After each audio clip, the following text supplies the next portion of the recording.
오늘 2020년 마지막 시험 3회 2차 실기 직업상담사 시험이 있어서 그 결과를 적시 풀이하도록 하기 위하여 지금 문제를 재보관하였고, 지금 불과 시간은 한 1시 반쯤 조금 지났습니다만은 바로 풀이를 하도록 하겠습니다.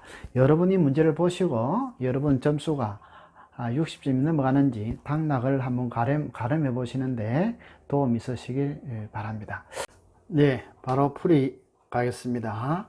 직업상담사 2급 2020년 3회 2차 실기 기출문제, 시험일 2020년 10월 18일 일요일 오전 시험이었고요.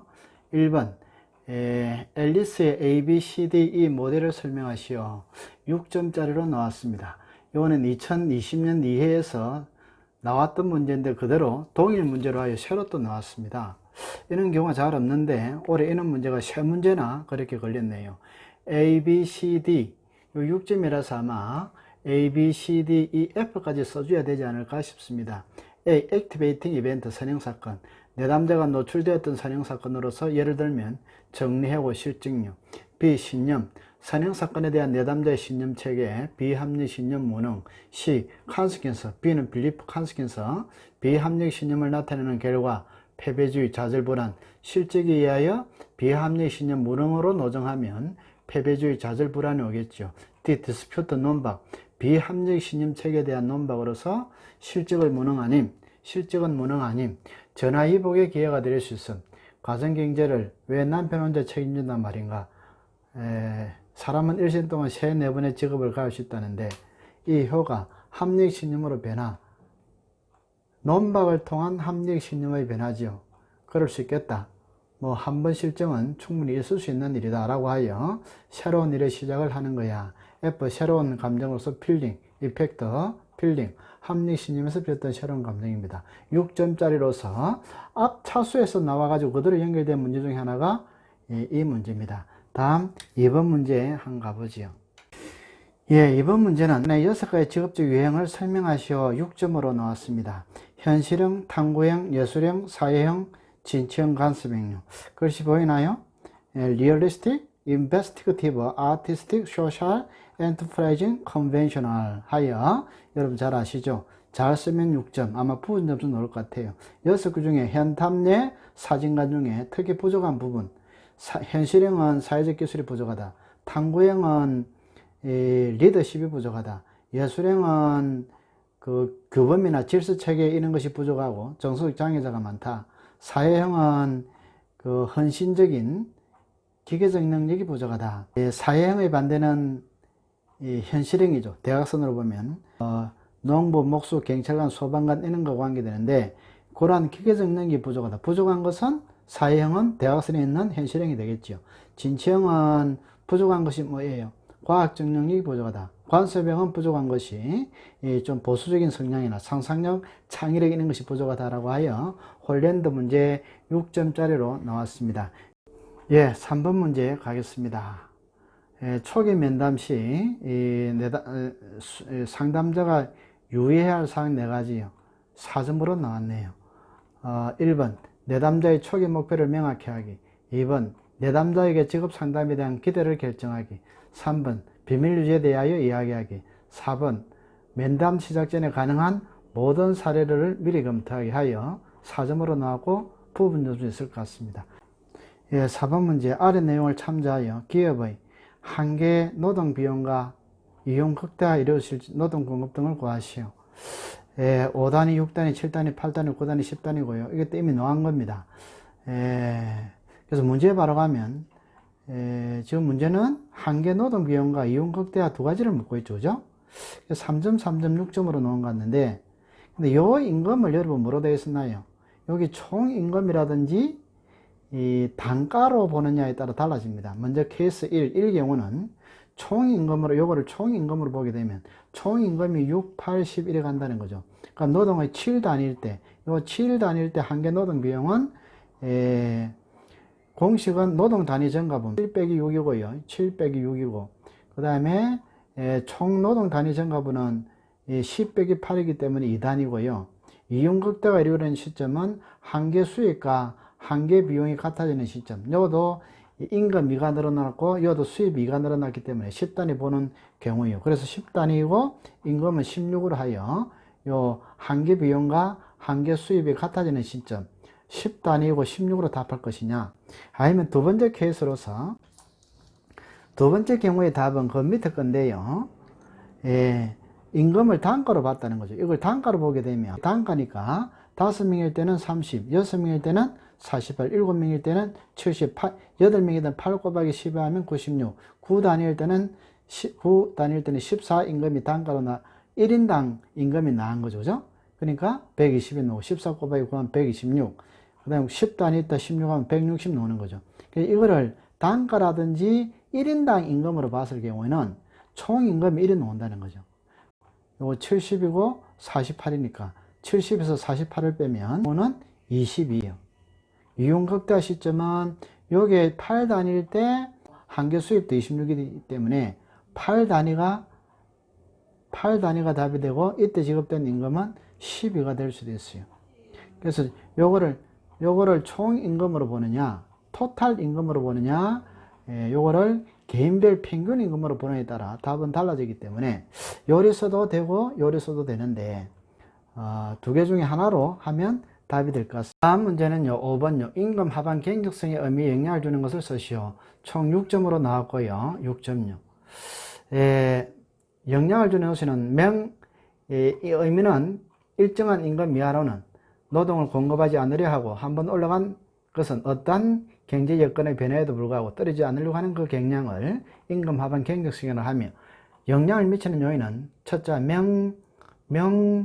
명장강로라 하여 맹모 임금을 선호하는 합의한상 노동자의 사용자의 장인권속계약 강력한 노동조합 노동력 선택발 하여 4가지가 되겠습니다. 다음 정신역동적 직업 구체화시킨 보딘의 직업 상담 6점으로 나왔고요. 1단계 탐색과 계약 체결의 단계, 중대한 결정의 단계, 변화를 위한 노력의 단계 하여 총 6점으로 나왔네요. 다음은 7번 문제입니다.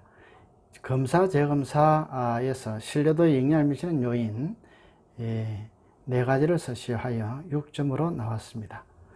이 문제 역시 2020년 2회에서 나왔던 문제인데, 전 차수에서 나왔던 문제인데 그대로 넘어온 문제가 되겠습니다. 답은 1번 개인적 요인, 2번 환경적 요인, 3번 이월효과, 4번 반응의 민감성 효과. 여기 답이 되겠고, 추가 답안으로서는 이월효과, 통제 불가능한 사건, 측정 속성의 변화, 물리적 환경의 변화하여 점수는 4점으로 하여 나왔네요. 8번 문제가 되겠습니다. 상담 목표를 설정할 때 고려해야 할 사항 3가지는 또는 4가지는 해야 되겠죠. 답은 구실 원기입니다. 목표는 구체적이어야 한다. 목표는 실현 가능해야 한다. 목표는 내담자가 원하고 바라는 것이어야 한다. 내담자의 목표는 상담자 기술과 양립 가능해야 한다 하여 4점으로 문제가 나왔네요. 면접 또는 면접관 평정시, 면접관 평정자 감독관이 일으키는 경우 4가지를 설명하시오. 요거요 6점으로 나왔습니다. 저는 이를 인간 표집 단위를 하고 인상의 차고, 인상을 좋게 보았을 때 그 평정 요소를 높여주는 관대의 차고, 대부분 비평자에게 높은 점수를 경향을 말합니다. 표준의 차고, 평정자의 한쪽으로 치우친 요구 순위를 나타내는 못 차고죠. 집중 경영 차고요. 단순 노출의 차고 하여 5가지가 되겠습니다. 투사적 검사의 단점 3가지를 쓰시오. 장단점요. 장점은 반응의 독특성, 반응의 어려움, 반응하는데 반응의 풍부함이 답이 되겠습니다. 그 다음에 안 좋은 점, 단점은 신뢰도가 부족하고 타당도가 부족하고 상황적 변인이 크다 하여 검사자의 인종성 태도, 검사에 대한 수험자의 선입견, 수험자의 건강 등 당일 컨디션에 따라 검사 반응에 강한 영향을 미치는 것이 안 좋은 점이 되겠습니다. 하여 몇 점으로요? 6점으로 나왔습니다. 한국직업사전 부가직업정보 정규적 숙련기간 직무기능 의미를 쓰시오. 이거 5점으로 나왔습니다. 정규교육, 해당 직업의 직무를 수행하는 데 필요한 일반적인 정교육 수준을 의미하는 것으로 해당 직업자의 평균 학력을 나타내는 것은 아님 독한 검증 것에도 포함됨. 다음 숙련기간, 숙련기간은 정규교육 과정을 이수한 후 해당 직업의 직무를 평균적 수준으로 수행하기 위해 필요한 각종 훈련, 교육 승인계 의무를 향상훈련은 포함되지 않는다. 직무기능 DPT요. 해당 직업 종사자가 직무를 수행하는 과정에서 자료, 사람, 사무가 맨 특성을 말합니다. 요거 6점짜리로 나왔네요. 다음 흥미사정 방법 3가지요. 흥미사정 방법 3가지 6점으로 나왔습니다. 표조죠 해도 되고, 표현된 흥미, 조작된 흥미, 조사된 흥미 해도 되고, 보조적인 답안으로서는 개방적 질문, 흥미평가 방법, 직업 흥미검사, 직업 카드 분류 전략, 이런 것도 추가적인 답이 될 수 있겠습니다. 한국포준산업분류의 산업계획적 방법 4가지를 쓰시오. 6점으로 문제가 나왔네요. 생산단위의 산업활동.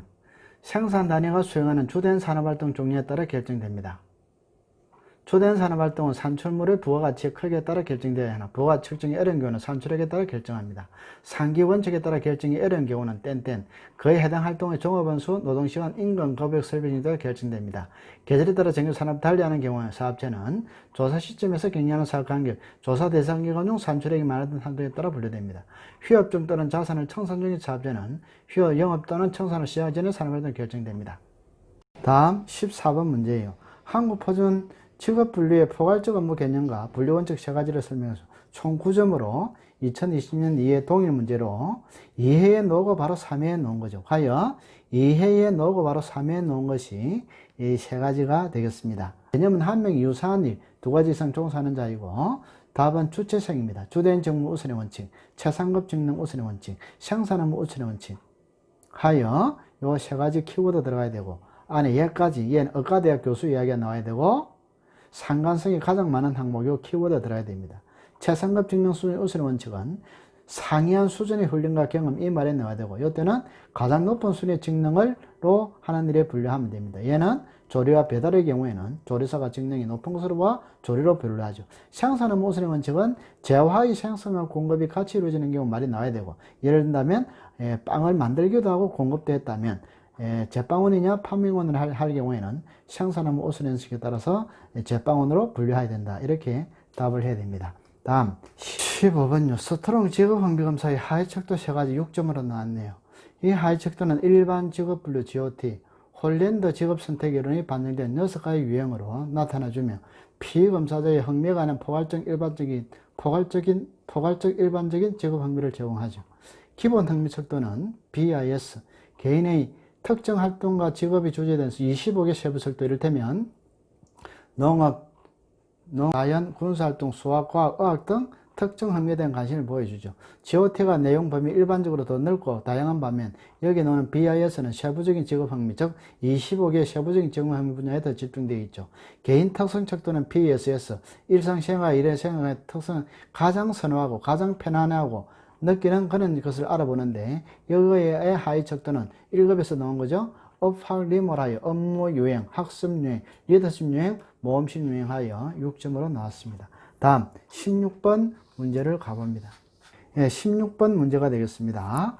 구인 구성 타당도를 분석하는 방법 2가지를 4점으로 하여 2점, 2점 나왔습니다. 수렴 타당도와 변별 타당도요. 새로 개발한 검사를 기존의 검사들과 같은 특성 키워드 비교하여 상관계수를 구하는 방법인데, 상관계수가 높을수록 수렴 타당도가 높다. 예를 들어 하면 만약에 진행검사의 같은 특성, 학교 성적의 문항들을 비교해 상관계수를 구하는 것이죠. 같은 특성이기 때문에 상관성이 높을수록 수렴 타당도는 높습니다. 변별 타당도, 이번에는 다른 특성을 들어야 되는 거죠. 비교하여 상관계수를 구하는 다른 특성이기 때문에 상관계수가 낮을수록 변별 타당도는 높은 거예요. 진행검사에다가 특성, 외모를 들여대서 상관계수를 구하는 거죠. 이때는 문항 검사 도구에 있어서 다른 특성이기 때문에 상관계수가 낮을수록 변별 타당은 높다. 2점, 2점 하여 4점으로 나왔네요. 다음 17번 문제예요. 진로 성숙 검사 CMI. 이 클라이티스가 만든 도구입니다. 능력척도 3가지를 써보세요. 3점으로 요거 신출 문제입니다.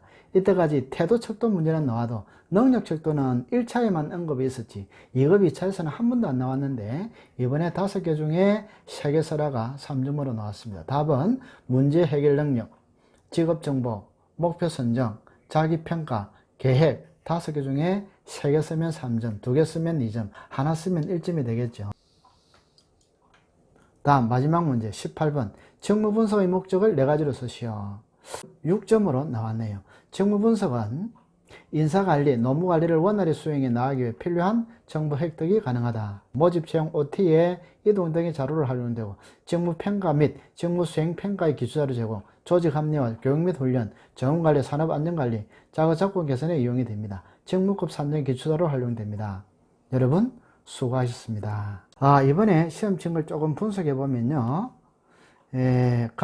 과목별 문항수는 직업 상담학이 하나 적게 나와서 5개 나와요. 시급 심리학이 7개예요. 직업 정보란이 이번에 많이 나왔어요. 4개. 저번에 2개 나왔는데 2회 때 3회 때는 4개 나왔네요. 그 4개란 한국직업사전.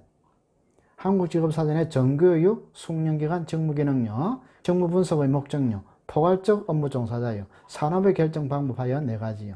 노동시험로는 2문제 나왔습니다.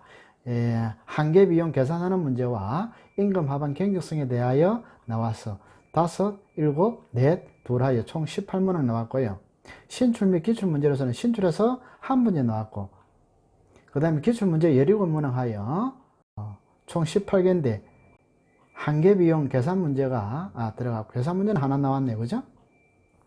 그렇게 문제가 나왔네요. 다음 문항의 배점은 9점짜리가 하나 나왔고요. 좀 생뚱맞다. 그죠? 6점짜리가 12개로 72점요. 4점짜리가 4개로 16점 나와요. 총 100점 만점을 하고, 2020년 2회에서 동일 문제 3문제가 그대로 3회에 넘어온 것 같습니다. 이런 경우는 없었습니다. 한 문제 정도 앞에 문제에서 전개되었으나 이처럼 3개 문제가 다음 차수로 연결된 것은 처음 같네요. 여러분 합격을 기원합니다. 수고하셨습니다. 감사합니다. 시험 문제가 뭐 나왔고 배점이 뭐고, 그래서 내가 합격이 되는지 안 되는지, 이번 출제 경영은 어떻게 되었는지, 또 과목별 문항이 어떻게 나왔는지, 신출은 얼마나 나왔고 또 기출문제에서 얼마나 나왔는지, 여러분 2020년 3회 꼭 합격하시길 기원합니다.